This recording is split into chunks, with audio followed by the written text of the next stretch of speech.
Welcome back to Balance Redefined Radio. I'm Connie Sokol, your host, and I am thrilled for you to meet and connect with Ingrid Sorensen today. Why? Because she is going to solve all of our back to school dilemmas. Ingrid, so happy to have you here today. Thank you. I'm happy to be here. So wonderful. I have to tell you about this wonderful dear friend of mine who is one of the most amazing moms that I know. And I say that because she's the kind of mom that as a mother of 9, she knows how to rock family life. But she's also the kind that doesn't make you feel less than, the kind you can call. She is what I call my dear Abby, my dear Ingrid, that I can call or text with any questions at any time. So today we're going to tackle this topic of how to get our families ready for back to school. But just a little bit about Ingrid.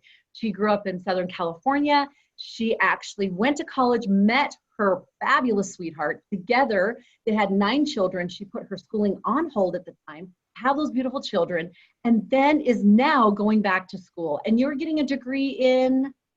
It's Experience Design and Management, which is a business degree.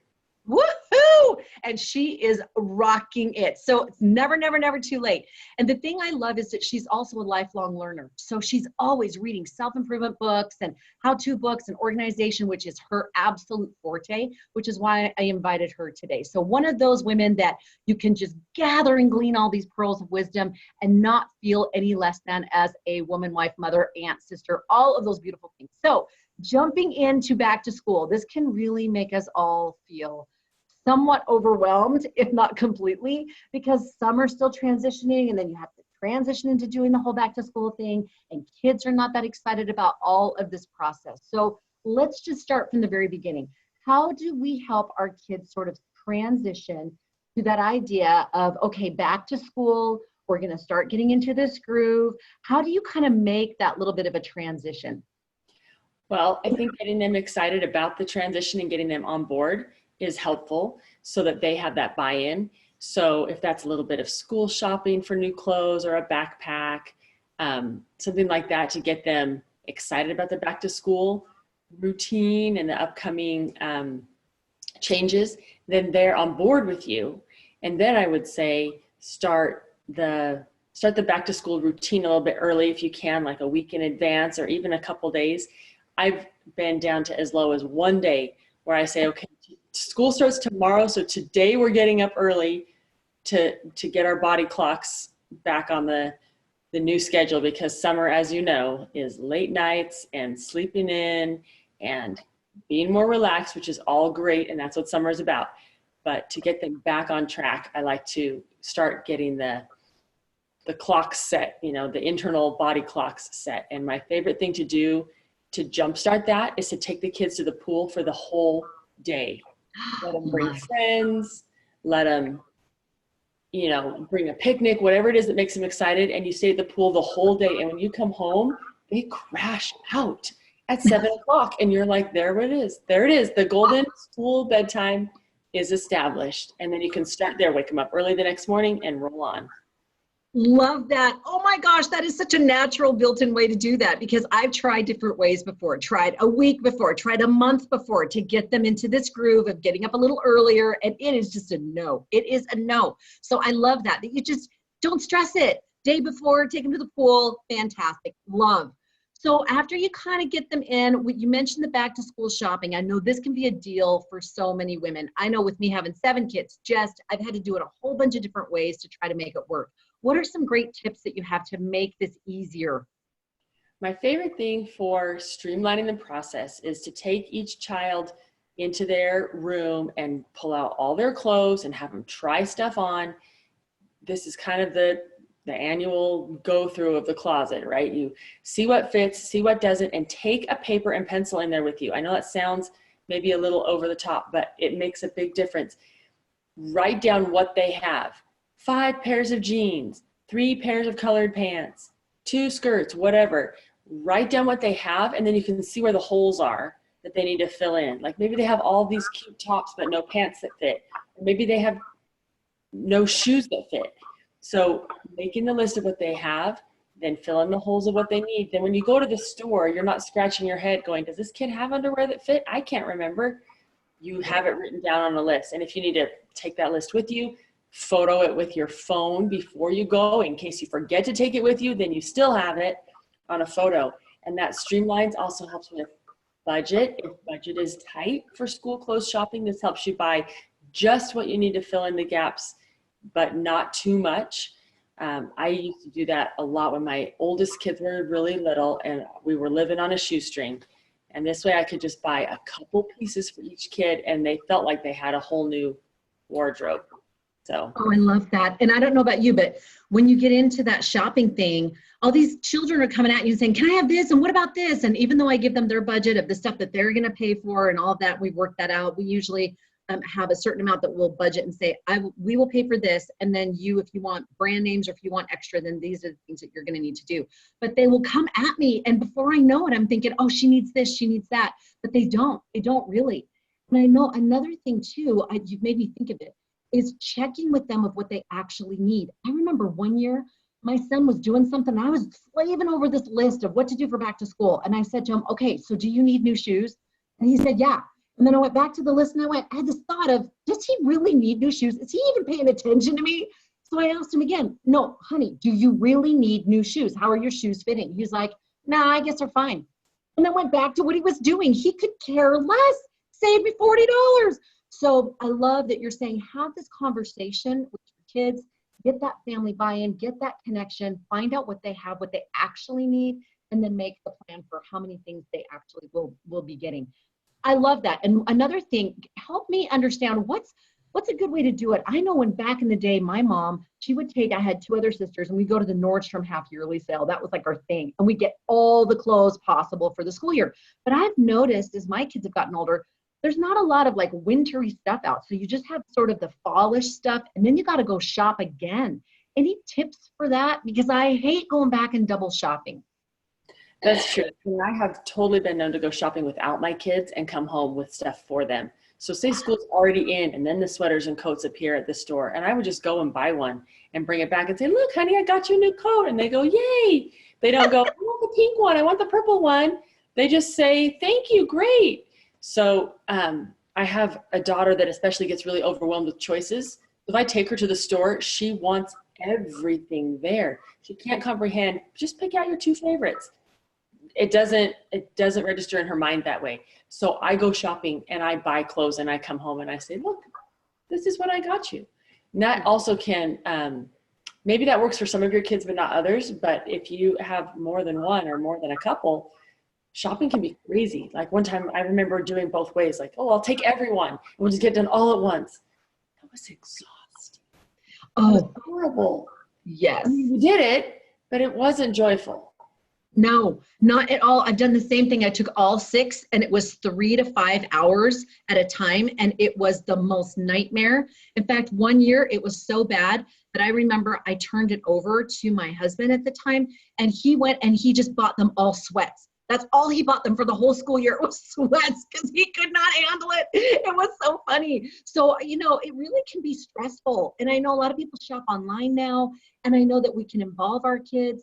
Others, they'll take a list and they'll say, okay, once we've got that list, then you go online and you find your stuff. I've done this with my own girls that I'll say, okay, go and do your wish list in the cart. And then we go through and we say, do you love it? Do you need it? Those are the 2 biggest things. And then how much is that worth to you? Yeah, do you really want those Adidas pants at $45 and $50? Or do you think you can get 2 other pants for that amount at this really cool store that has, cheaper prices? So I love being able to involve them and give them that, okay, you go through, you make your cart list, your wish list, and then let's go talk about it together so that they can make good choices. Because otherwise they kind of go, yeah, this $60 jacket looks really cool. And then they don't look at the fine print of, yeah, plus shipping, plus it's not the right size, plus all of those things. So I love that when you do it together, it's that learning experience. I like that it's kind of a connecting thing, not just a here, let's check it off, let's get it done. I love that. So if kind of on that back to school shopping, the next thing I know that I get from so many women, they're like, the schedule.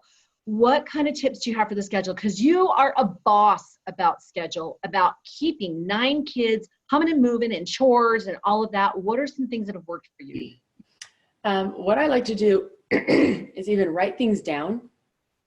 What I like to do is write things down so that everybody is on the same page. So I will write down, like, when we come in from school, this is what we do. And I just post it on the fridge and maybe write it with a cute marker, or if you're into doing it on the computer with a cute font and laminating or getting it more pretty and cute, that's great. I'm more simple and I'm not that savvy on the computer. So I'll just get it like some colored markers and write it on a piece of paper, and I'll write, you know, put away your lunchbox, put your papers on this spot on the counter that mom has designated, you know, and make sure there's a spot like a tray or a basket or even a piece of tape in a square so they can land their papers right there.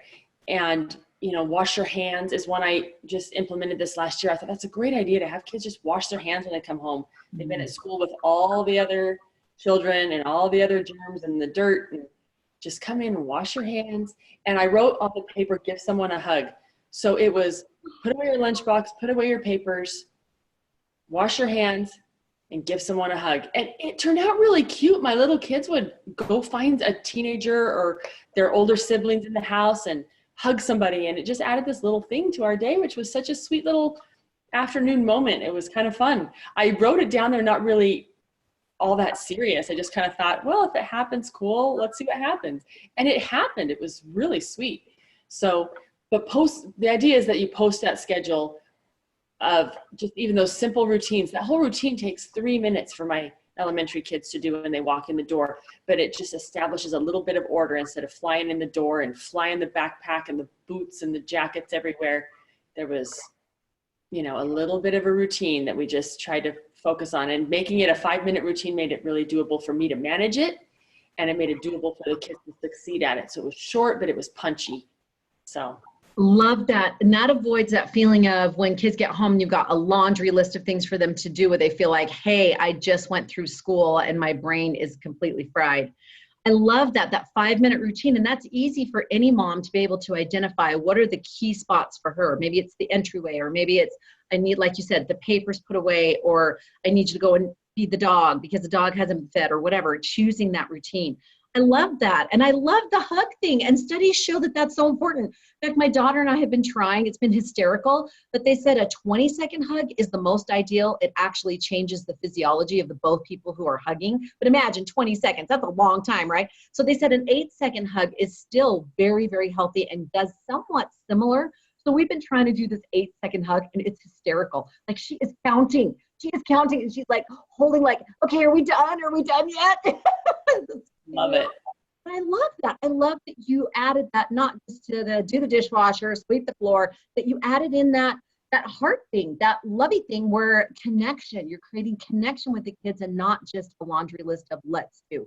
But I loved also that you created that expected, and we call it predictable routines, where you created that predictable routine so they know what's going on. They're learning how to do these predictable habits, which they don't realize that's what they're learning. But in a 5-minute routine every day, that's helping them establish that ability to create those habits, which will create those neural pathways that will help them. So I love that, a 5-minute routine. I'm already starting to get excited. I actually am. So I'm thinking, I can do that. I can do that. So after school routines, what about for the bedtime schedule? You know, different ages of kids. You've got that experience. I've got that 7 to, you know, it used to be 19 when she just left, but what do you do with that? How do you navigate those routines and still let kids feel like they can do their schedule that works for them? That can be tricky. I remember having some kids that want to come home, knock out their homework super quick and go on to play. Other kids who come home and they're like, homework is the last thing I want to think about right now. I need to go out and play. So, and I tried for a long time to standardize it across all the children, but having multiple children means multiple personalities in the home and multiple ways of approaching things. And we found more success with less rigidity and a little more flexibility. So I had the kids who were doing their homework on their lap in the school parking lot, waiting for me to get there to pick them up. And by the time and they're doing it in the car on the way home. And by the time we got home, they're done. And I'm like, great, go play. Others who want to sit down with their snack and their homework after school. And then I had this one son who was like, Mom, I cannot do homework after school. Can I please do it after dinner? And I just remember thinking, after dinner, bedtime hour is insane. I do not want to be managing some kid doing homework at that time. And he said, please, Mom. And I said, here's the deal. If you can self-manage, he was probably 10 years old. I said, if you can self-manage and do your homework after dinner by yourself at the table or at the desk, away from the chaos of bedtime with all the other little kids, and use your after school hours for playing with your friends, I'm all for it. But you have to promise me that it will happen, because if it doesn't, I'm looping you back into the routine of the other kids where we're doing it after school. And he said, I will do it. And lo and behold, 6 years later, he is still in this routine of doing his homework on his own after dinner, self-managing. It's been a huge blessing, and he's happy because he's in charge of his schedule and he has that autonomy and he has the ability to use his, kind of go with his own rhythm, which is, I need after school, I need to decompress for a while, right? This is a boy who school and rigidity and studying and books and paper is not really his jam. He prefers hands-on, active things. You know, he's getting straight A's in all his shop classes, right? That's right. So this is working. So I'd say be flexible with different kids' preferences if you can. You know, a lot of small children will have the same bedtime. A lot of small children at the same time will have the same, you know, mealtime and schedule. But as they get a little older, you start to give them their wings a little bit and let them choose the schedule and just hold them to it. Say, hey, we can do it that way, but you got to show me you can handle it. And if not, then we'll loop you back in with the little kids and have you follow the schedule that mom's conducting that little orchestra. You're going to be in that instead of marching to your own drummer. I love that. Well, and I love that you give them the opportunity to self-evaluate. What is the best way for me to do it? And then that confidence of, okay, great. Then I trust that you're going to do that. And it obviously, you're not just throwing them into the pool. If they have a question here and there, they can come and ask you, or if they don't do it exactly right all the time, you know, we're talking about B+ing like 90% of the time, 80% of the time, whatever. Oh, sure. But what you're talking about is creating, and I love this that you said, the lens of self-management, because we want to create in our children the ability to be self-managers, that these routines of back to school, chores, you know, the routines, the homework, all of these are vehicles to help them learn how to live their life without you, how to be able to make those choices, create those habits, create those routines so that they can fly the coop and they know how to do this on their own. So I love that you are aware, hey, this is what's going to keep mom sane, because that's number one priority. And then second, if you guys want to do this differently, fantastic. I'm all behind that, all about that. And you're going to need to show me by your own work and your own choices. Beautiful. That is just beautiful. So as they go through that and they do that, how do you handle when they don't do the stuff? When, say it's a pattern. I'm not suggesting that your kids have had that pattern, but I'm saying my kids have had that pattern, right? Where they're like, yeah, I'm gonna. And then they're totally off on a different thing and they don't remember. The ones that say, yeah, I'll do it, and they don't. Or the ones that go, no, I'm not doing it. And then they'll drag themselves over to do it. It's some eventuality. How do you handle that? I would say have an evaluation time. Maybe that's on a Sunday evening or something. How did last week go? What was a success? What was needing improvement? You know, oh, I didn't do my homework on those 2 nights. You know, there's one night a week where my kids have outside activities that they go to. And that day homework had to be the afternoon. I said, you can't save it till after dinner, because then you're out the door. And then when you get home, it's bedtime pronto. So let's make sure it gets done in the afternoon on that day, you know? So we had to revisit the routine a little bit. And, you know, withhold the privileges that are connected to doing your responsibilities. And I've made a list out of that too. That's a tool I've put to use in a lot of places, but I've made a list of, you know, if your privileges are getting done here, I mean, your responsibilities are getting done at this level, then these are your matching privileges. But if your responsibilities are only getting done down here, then these are your matching privileges. So it's, you know, like maybe I wouldn't let them go next door to play with friends, but if the family went on an outing, they would still get to come with the family.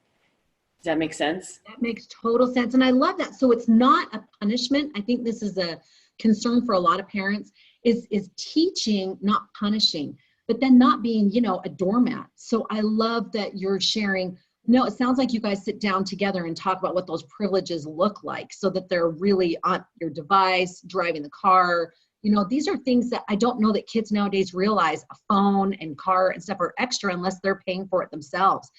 insurance and all the things like that, that those things are all privileges. They don't come with birth. And that these other privileges of, like you said, hanging out with a friend or things like that, your job is to help them become a responsible adult. So these other things are really extra awesome, wonderful things. So I appreciate that you connected those two things. I don't know in our society that we are making those connections very well, saying, hey, this responsibility is the thing that, the privilege is that Spider-Man thing, with great responsibility comes, whatever, great privilege, with reverse, with great privileges comes great responsibility. But it's connected, and helping them understand it isn't just handed. We work for it, and your job is grades and chores and things like that at this stage, because then you're going to transfer it into a 9-to-5 job at some juncture, right?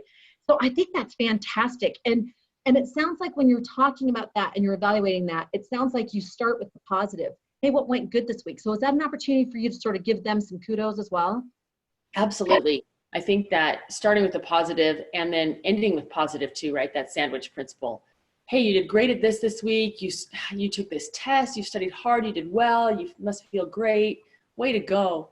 And what can we work on to improve those areas that are a little bit falling behind? I need to catch up on this, or I missed this assignment, or I really dragged my feet. I tried watching TV while I was doing my homework and that didn't work out so well. I maybe should focus better, and then again, more praise and positivity at the end, a big hug. I'm so proud of you. You're doing great. Look at how well things are going. Look how far you've come, whatever. But yeah, sandwich that in between with the counsel or the teaching in the middle, and then the good stuff on the outside. Oh, I love that. Feedback sandwich. I love that.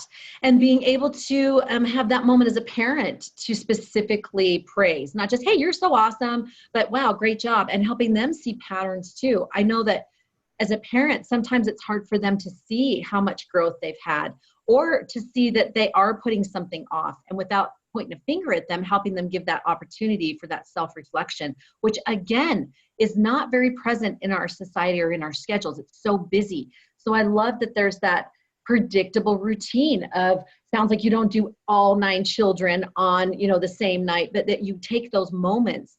Maybe it's driving in a car, or it's talking with them while you're going for a walk or whatever, and making it casual of just, hey, how'd it go? I've noticed this house. What do you think about trying something like this for this week? And then sandwich it with that positive. I think it sounds like it's a little bit more relaxed that way. Is that right? Yeah, definitely more relaxed. I think if you made that too formal or stuffy, kids would kind of mentally check out. Yeah, amen. And throw in like a shake or some yummy cookies, and I think it's a bomb, right? My boy will do anything if I give him a cheeseburger while I'm offering the instructions. Hey, what about you mow the lawn when we get home? And he's chowing that thing down. Sure, Mom, anything you want. And he means it. I found his love language. It's a bacon cheeseburger. He's 16. I love it. Oh my gosh, that's fantastic. And I think that's a great point too, is finding that love language, because that does make that shifting transition, those new norms that are established. It does, that spoonful of sugar makes medicine go down with their love language. I love that. So that begs the question for me, as you're going through those things and you're figuring that out, and you've got those routines, you've got the homework stuff, bedtime, you brought that up. Bedtime can be, nigh into anarchy. It's especially when you have different age children. How do you deal with that? Because we tried, I know you do too, to have some kind of spiritual thing, like a devotional or a scripture time or something like that, and then family prayer, and it's like, herding cats to try to get everybody in, and then a frame of mind to, connect. What's some ideas on that? Yeah, that can be a super big, bad challenge, right? Like, just anarchy is a great phrase. Herding cats is a great phrase. And I have used like popping popcorn with the lid off the pot. And the popcorn's just flying everywhere. It's total chaos. I think that for really little kids, a warm bath is calming, and that kind of brings it down a notch. You know what I mean? It kind of sets a more smooth, soothing tone for things. I love one-on-one reading with children at night in their bed. And I remember sometimes my husband would read to the child. I'd say, oh yeah, will you tuck him in, read this book, and tuck him in. And he would read the book and then play and tickle and roughhouse and then tuck him in. And I said, no, you got to reverse that. You got to play and tickle and roughhouse and then read the book. Because while I will praise the goodness of reading for all its intellectual blessings. Really, the purpose is to get the kid to hold still long enough to fall asleep. That's my ultimate motive with bedtime reading. Just hold still so the heart rate comes down and the breathing slows down and they'll fall asleep. So I said, as long as you reverse that, play and tickle all you want, but read second. Love that. And I love that you bring up to do it in their bed. I used to have them read in my bed, and that was not helpful because then you have to move them to their bed and it starts all over again. So Right. Great point. Read with them in their bed. Another thing I've done too, though, that has helped with, I like the idea of reading all on mom's bed too, because that can be a lot of fun and can be like a close snuggly time. And my little 7-year-old asks for that sometime. Mom, can we all read on your bed? It warms my heart. But another thing I've done is where kids share a room, but they're having a hard time going to bed at the same time because they play and giggle and goof off, is I will have one of them take a book and go onto my bed and wait till little brother is asleep, and then you go sneak into your covers after. That's a great idea. Split them up if their togetherness is causing more cat herding and popcorn. Ruckus than usual. And of course, obviously, you know, that's fun and that's part of childhood and things like that too. But like you're saying, on a regular basis, they got to get to bed before 11 o'clock, for heaven's sakes, right? So yeah, I love that. That's a great way to do that, sort of divide and conquer. Wonderful. Love, love, love. So on the, as far as one last thing on this with as far as school lunches and getting those set, I know a lot of people just say, well, I just have them do lunch at school, but I know talking to a lot of women, there's just dissatisfaction in that quality. And then there's a lot of food allergies that kids have and different things like that. You have 9 kids. I can't even think. It reminds me of the Brady Bunch. I always remember Carol at the thing with Alice, and they were making those brown bag lunches in the morning, and the kids would come filing through and they grab it and go, right? So what's some tips you have for good, healthy school lunches? Yeah, just get yourself an Alice making those lunches for you.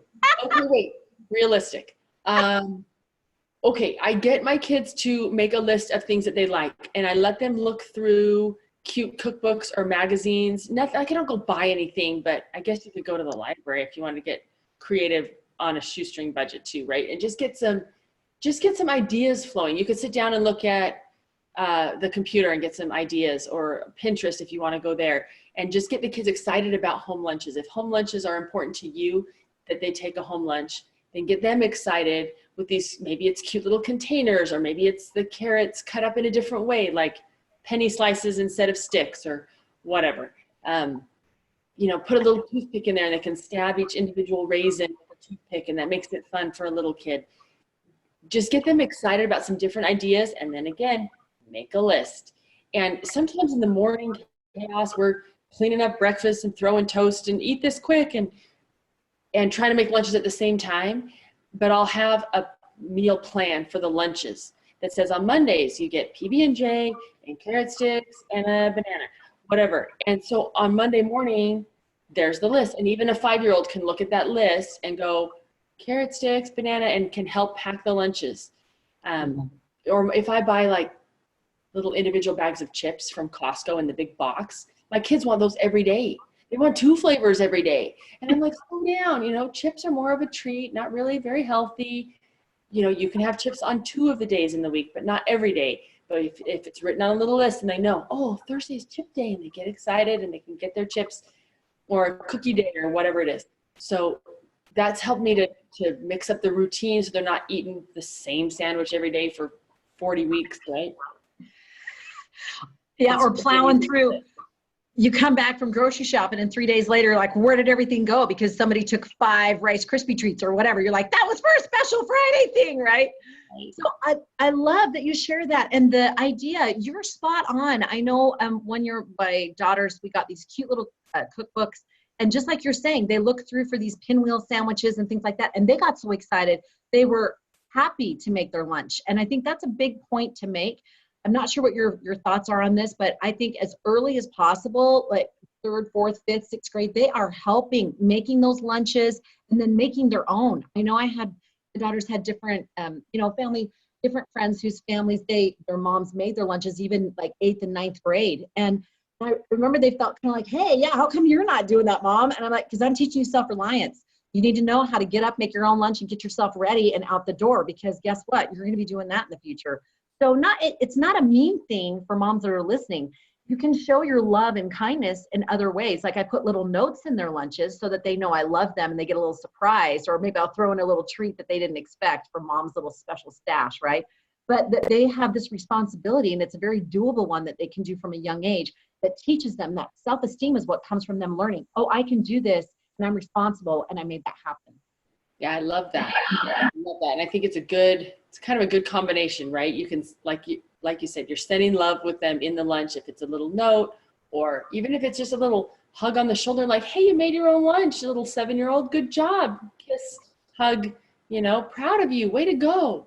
They like to write their name on the brown sack or different things like that. And you can streamline that so that it's super easy for kids to learn to make their own, like having all the baggies and paper sacks and stuff in one location. We even threw a stapler and a Sharpie into the drawer that had the brown paper sacks when we were using brown paper sacks, so that writing their name on there, it wasn't go look for the Sharpie. There was a Sharpie in that drawer that was designated for that purpose. And I bought a little cute mini stapler that was stuck in that drawer with the brown paper sacks, because they would staple their bag shut at the top or they toss it in their backpack. So just those little steps to help make it really easy for kids to learn to do their own at a really young age. Just like pave the way, what do we call it? Clearing the path, right? Clear the path for them so it's very easy for them to get that self-reliance. And then, 10 years from now, if they have to write their name on their sack, they can go find a Sharpie, and it's natural, but just making it easy for them. Oh, and this is so good. And I'm hoping that listeners are feeling the same thing, is that instead of facing this back to school thing with dread and look at how much more mom's got to do, it's this parceling out. It's this deal a meal kind of thing of sitting everyone down saying, hey, these are the moving parts that are coming up. So excited. How do we want to do making lunches? You guys want to do a list so that you can just go from that? I can make sure I've got all the supplies in, or keep them down low in a low cabinet so they can have easy access. That's what we do with the tub of all the treats that they can choose from. It's all in there, or the goldfish or whatever, and they can just go in this low cabinet that they can easily access. But these different things that you can talk about and say, how do you want to make that happen? Because this is your job. Create that norm, that expectation, and then make that functionality. Oh, okay, we got everything down low. We got the Sharpie with the stapler. I love those simple kind of things that just eliminate the chaos and the tantrums and the emotional meltdowns, because it's just one too many straws on the camel's back. Love, love, love. So let's do kind of wrapping up this little section. What do you do? You're facing the schedules at school, and you're looking at, okay, new routines, new classes, all of their school supplies and things like that, which most people, they go and they kind of do it in one big thing. Let's just go to the store and make our list, just like you do with the school flows. Make your list. What do you need? Blah, blah, blah. So you kind of get that taken care of. What happens when you deal with their actual schedule, the teachers that maybe there's some things that you don't feel sit right, or some classes that you feel like, nah, I think they should be taking this. I'm not sure if they should do honors, even though somebody's recommending that. How do you handle that as a mom? Of how much do you step into their schooling world and their choices? I think that moms are gifted with a gut instinct for their kids. Absolutely. I believe that. And I think you know it when you feel it. I think it's pretty distinct. For me, it has been. I have had like the little kindergarten meet the teacher interview with the little kindergartner, and you go in for 15 minutes before school starts, and the teacher asks your kid if they can write their name or if they know their ABCs and those things. And I sat through that little meeting with the teacher, and I went out and I said, that is not the right kindergarten teacher for my child. Nothing wrong with this person whatsoever. I'm sure she's a fabulous kindergarten teacher, but just my little gut instinct in my heart said, that's not the right teacher. And I went to the principal and I said, I don't think this is the right teacher for my kid. Can we switch her to the other class? And they said, sure. And it was easy, thankfully. Sometimes you got to put up a little bit of a fight there. Maybe that's not always so easy. Maybe the principal says, no, we're not doing that, but it was the right thing. And I remember another time feeling that same little inkling in my heart that this was not the right teacher for my kid. And then I thought, just go with it. They'll be okay. Don't put up a stink. And it was a hard year for my child. And it was just kind of a personality mismatch with their teacher.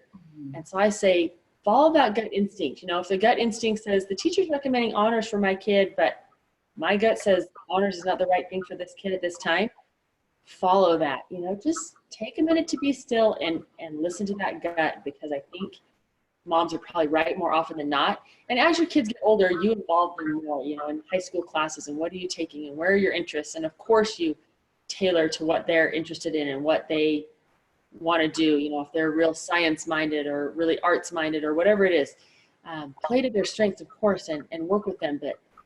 But pay attention, I think, to that little voice, because I think moms really know. Love that. And I think that's so true. We don't want to make a fuss. We don't want, and sometimes it's the other extreme where they just go in and march in and like, this is the way it's going to be. And I know for us in our home, we've had a rule is you get what you get and you don't throw a fit. So the expectation is you're going to have some great teachers and you're going to have some teachers that are maybe not going to be a super big fit for you, but that's life. That's the way things go. But that being said, with that expectation, I absolutely agree, is both of you really being prayerful, or whatever those thoughts are for those that are listening, you know, the universe, divine influence, a higher power, whatever, but listening to that gut instinct that you're talking about of, wow, we can tell this is not a fit. I know for one of my daughters, she was just nosediving within like a month of school and we couldn't figure it out. And finally I went in and I was watching the teacher and things like that, but not like overtly, I'm here to watch you, you know, because teachers are amazing. That's my degree is in teaching. And I know how much goes into teaching on the back end. So this is not at all just about teachers. This is difficult. You've got 25, 30 kids sometimes in a room and they've got all these things to deal with. So it's not about going into a smorgasbord and going, I like that. I don't like that. Give me this, right? It's not like that. But there are times when you can feel in your soul, this is something is not going to work this year, or something is not okay. And I have found that good school administrators and teachers are very open to that, especially if it's before the school starts and that they're like, you know what, talk to me, tell me about what's going on in their life, what's happening with them. They want to make a match as much as you do. And right. How they were supposed to divine this, right? But my sweet daughter, she started taking a nosedive. And then as I figured out what was happening, I'd never done that before, but I went to the principal and said, is it okay if we can move her to a different class? And this was tough because now all the kids would know she was moving to a different class. Well, it turned out to be the best decision ever. And she just bloomed that year. Bloomed. So I so appreciate you sharing that when you're thoughtful about it, you're not just going up there and saying, this is my right or that kind of thing, but you're just being thoughtful about it and saying, you know what, I really feel like this would be the best thing. And talking with those administrators with kindness, I think that's a great thing. Yeah. Ingrid, we talk forever and we're going to do a part 2. So if you're listening and going, no, give me some more. We're going to give you some more. There's going to be a part 2 on mom tips, but just wrapping this up, want to share how much I appreciate, Ingrid, these are great. I'm just going to do a quick sort of a highlights for those that have joined us and may not have caught everything. Go back and listen, ladies. She shared about getting the family buy-in, how to transition from summer to back to school more easily. Make simple posts. I have seen her little sticky notes on the fridge for the things that the kids are to do. And it's so cute and so wonderful. Just little sticky notes and they know exactly what they're to do. Bedtime to make it easier with the bath and the read aloud and reading together. Making the homework much easier by getting the buy-in from them. What works for you? And then following up, giving them that opportunity for self-management. And then being able to have weekly evaluation time. Very simply, even a couple of minutes. What was good about the week? What is something we can work on? And then finishing up with that praise, that feedback, positive sandwich. Then lunch is being able to have that buy-in and say, what do we want to do? Having all the supplies accessible and helping them with these small responsibilities that create that self-esteem and that positive self-image and that positive ability of knowing I can do these things and I can even do hard things, which is what we want. We want to create these resilient, self-managing children. Ingrid, thank you so much for being with us. And I'm so excited for part 2, but thank you so much. I appreciate it. Thank you. And remember, if you want more of this, subscribe below, make a comment. We want to know how it's working in your lives. As always, if you have any questions or want more of my blog or newsletters or all of those things, ConnieSokol.com. And as always, remember to make this year your year to get balance redefined.